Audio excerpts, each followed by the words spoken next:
I need to ask you a question, Jacob. Aren't you a little hot wearing that Tom Brady jersey under that hoodie that you're wearing? My Patriots fan friend. Yeah, I am a Patriots fan. I grew up in New England, Joe. We know that, but I swear I'm not trying to be a homer about this one. All right, everybody. Jacob Kamiker is back to help you not lose your leagues this year. And Jacob, we're going to start off hot with the running back picks by tiers. And under the elite, tell us who you got. I'm about to pick a fight with you over this, but please tell us why you picked this player for your elite tier. Yeah, so I know a lot of people will go Saquon Barkley or Bijan Robinson here, but I actually like Jahmyr Gibbs here. I think he might end up being the best running back this year. The reason being he had fewer touches last year than Barkley and Robinson. So I think he might be a little bit fresher. And, he's an explosive playmaker, averaged 5.5 yards per carry last year. So I think that he might end up being a potential league winner in those early picks. Jacob, you're not concerned at all the fact that Ben Johnson is no longer with the Lions and that could affect Gibbs's performance in some way? I think that's a worry. I'm also a little worried about Frank Ragnow leaving, but at the same time, their offensive line is very good. And I think Gibbs is the type of guy, you get the ball in his hands, he is going to make some plays and get downfield quickly. So I like the idea of him, continuing to produce at a high level and maybe getting a few more touches than David Montgomery. Last year, they were more of an even split, but we saw Gibbs take on a big workload second half of the year and do very well. So, in your estimation, it don't really comes down to the offensive lines, but if that's the case, then why is Saquon not number one? Is it just the touches? It's the touches. It's the concern about that. I think you can make a strong case for him to be number one, and I'd have no problem taking him with the top overall pick. But I think he comes with a little bit more of an injury risk than Gibbs. And, injuries are hard to predict, Joe. But I still am just saying if I'm banking on a guy who didn't have as many touches as one of my top picks, I'm going to go with Gibbs. All right, Jacob, let's move on to your most slept on tier. And who are you picking for your slept on running back? Yeah, so you mentioned Ben Johnson. A guy who played well for Ben Johnson in his 1 year that he was together with him in Detroit is DeAndre Swift. He averaged a career best 5.5 yards per carry that season. And there's really no one there except maybe your boy from Rutgers, Kyle Manon guy, who can challenge him for carries. So I think Swift's going to have a big role in that offense. So he's going around, the late end of RB2 range, but I could see him being potentially a top 15 back, given how the Bears have upgraded that offensive line and Ben Johnson's presence there. Is this Swift's second or third team since he played with Detroit? Because he I played with believe this Detroit. is his second team. I think he played with the Eagles, then the Bears, right? Okay. All right. Listen, man. I mean, why not Breece Hall in this spot? Why Swift over Breece Hall? A guy like Breece Hall is getting a lot of run. I know he's had some concerns about his contract. He's playing in a contract year, so maybe that lights a fire under him. But why not Breece Hall? Yeah, so I like Breece Hall, but I think that the Jets just have a little bit more running back depth. We've seen Braylon Allen do well in the past, and Isaiah Davis looked good in his limited action last year. So I'm just worried about that maybe devolving into a committee if Breece Hall can't win a big role in Aaron Glenn's offense, but I do think he has upside. So I would consider him a potential mid-round sleeper. I just happen to like Swift a little bit better for the value we're getting on him. And Aaron Glenn coming from that Dan Campbell coaching tree, right, in Detroit. And he brought along Tanner Engstrand as offensive coordinator, who was a little bit down the coaching depth chart there, but bringing him along as underneath a Ben Johnson guy. So Jets fans might have some offense to look forward to for the first time in, 60 years. All right, Jacob, who's your favorite mid-round pick for running back? Who are you looking at that maybe not a sleeper, but a guy that you can trust taking in those mid-rounds who can give you some points? So I like Tank Bigsby here, and he is a little bit of a sleeper. I know some people will say, hey, isn't Travis Etienne on that team? Isn't he going to take some of the carries? He might, but I think Bigsby emerges as the best running back in that rotation. He tied Derrick Henry with an average of 2.8 yards after contact last year. That was the best mark in the NFL, along with Henry.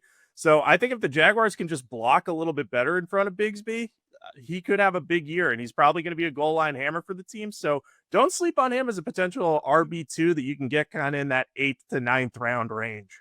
Something I find very interesting of these first three and the elite sleeper and the mid-round picks, Jacob, is that they're all new offensive coordinators, right? So how do you think that plays into the usage for a running back, especially when it comes to fantasy? Yeah, I think it's tough. Sometimes you have to look at just say, hey, is this guy a better scheme fit for this offense? Or you look at the tendencies of the previous offensive coordinators and say, hey, like for DeAndre Swift, for example, you say Ben Johnson, Dan Campbell, they really liked to run the ball in Detroit. So you would think they would take a similar approach in Chicago after upgrading their offensive line.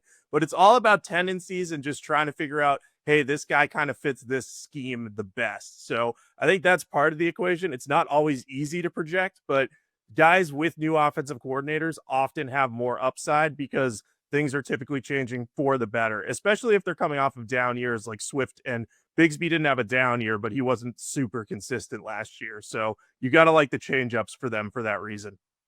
As someone who watched an Adam Gase coach team, I'm not sure the change is always for the better, Jacob, but it is what it is.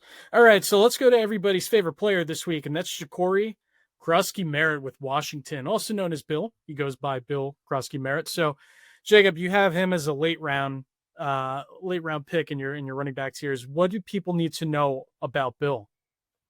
Yeah, so Bill's average draft position ADP is rising right now like crazy because Brian Robinson seems likely to be gone, whether it's via trade or the Commanders cutting him. So that's going to open up a hole atop that depth chart. Now, I kind of anticipate the Commanders are going to use a committee to start the season, but Bill Krusky-Merritt is he's looked very explosive this preseason. He had a touchdown in their week 2 preseason game against the Bengals. So there's a lot to like about his upside.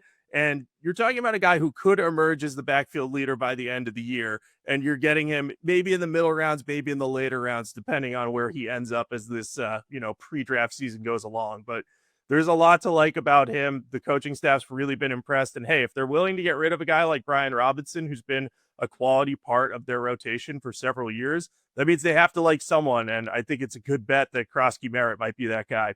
Well, that was going to be my follow-up question for you, Jacob. I mean, you look at Washington's situation that they're in right now, and the fact that they're going from having the success that they had last year with that offensive unit, and you're still dealing with the Terry McLaurin situation with the injury and then the contract situation, and now Brian Robinson looks to be on the outs.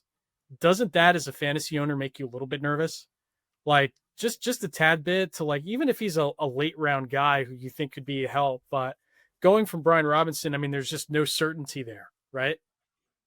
Yeah, there's certainly a little bit of concern about Washington, but they still have plenty of talent. And just look, Jaden Daniels, if he plays at all like he did last year, even if he just stagnates and doesn't progress from his rookie season, he is going to open up so many opportunities for the playmakers on that offense. So I think it's all your confidence in the Washington offense has to come from Jaden Daniels.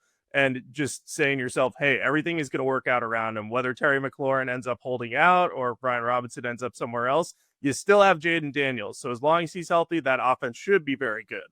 All right. So I'm going to out you here, Jacob, because I think, as your league winner here, league winner pick, tell us who you picked for your league winner pick. And then we're going to have a little bit of a fight about this. All right. So I think Travion Henderson from the Patriots could be a league winner. And my thesis about this is pretty simple.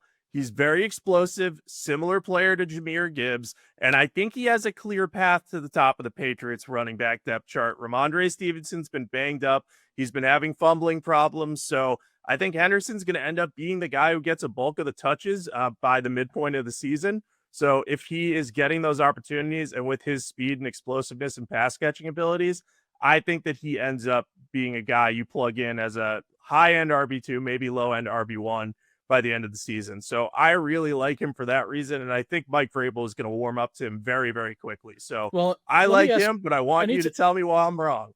I need to ask you a question, Jacob. Aren't you a little hot wearing that Tom Brady jersey under that hoodie that you're wearing, my Patriots fan friend? I am a Patriots fan. I grew up in New England, Joe. We know that, but I swear I'm not trying to be a homer about this one. Maybe I'm drinking the Kool-Aid, buying into the hype too much, but I would have liked Henderson no matter which team drafted him. He was one of my favorite players of this year's draft. So you put him in any jersey, I might be saying the same thing about him being a league winner, provided that the opportunity would be there. One guy that you didn't mention, I'm a little surprised by, is Kyren Williams getting the contract that he did. Why isn't Kyren Williams in any of these tiers? And if you had to put him somewhere, where would you put him? I would probably put him in that slept on tier because he's going to be a guy who goes in the first 2 rounds of fantasy drafts. And he was rock solid last year, but he's coming off the board as like an RB10 to RB12. And I think he could be a top 6 running back. So I think you're getting some decent value on him. I think the only question is just will he continue to get a bulk of the workload there, or is Sean McVay going to mix Blake Corum or Jarquez Hunter into the mix a little bit more there to keep him fresh? That's my one worry with him, but he's as steady as they come as a performer. So I would have no issue with, putting Kyren Williams into any of these tiers. He's a rock solid guy for your lineup who you can rely in and week out.